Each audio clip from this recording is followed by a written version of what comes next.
a terrific board. You should know it. And maybe I haven't said it enough, but nothing counts when your peers tell you you're doing a great job. I see you all the time at different events. You're very approachable, and only the good Lord knows what's going to happen. But I want you to know that it's a pleasure working with this board. I don't mind coming here at all. I don't mind putting the time in, and that goes for the people out there also. Terrific.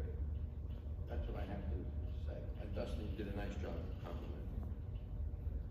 If I might continue, Superintendent Castle had written a letter to the legislature about mask requirements, quarantine, and the metric system. Now, Mr. Castle, would you like to address that, please?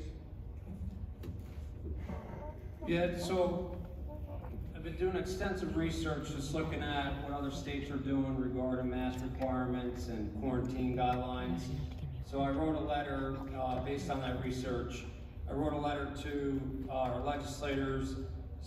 Now, I first stated, I do believe masks are working right now. I think clearly with the quarantine, we're I think above 40 cases this year, and minimal number of students out of quarantine. And the big reason is because of the masks.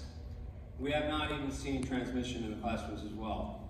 But at some point, I gotta believe masks are no longer to be required, but when they do that, they need to look at a metric system to determine, so it's not arbitrary. So when you decide a mask has to be worn or not worn, it's not an arbitrary decision, but actually based on data.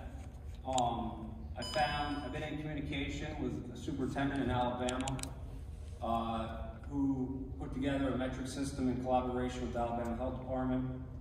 So, I truly believe the state has to start looking at that. Like an example, if we're at low transmission, based on what the CDC says, that could be a parameter or a benchmark. We track the number of cases per week in our schools. So another benchmark could be, maybe 0.5% or less than masks are optional. So these are just ideas that I saw other states doing.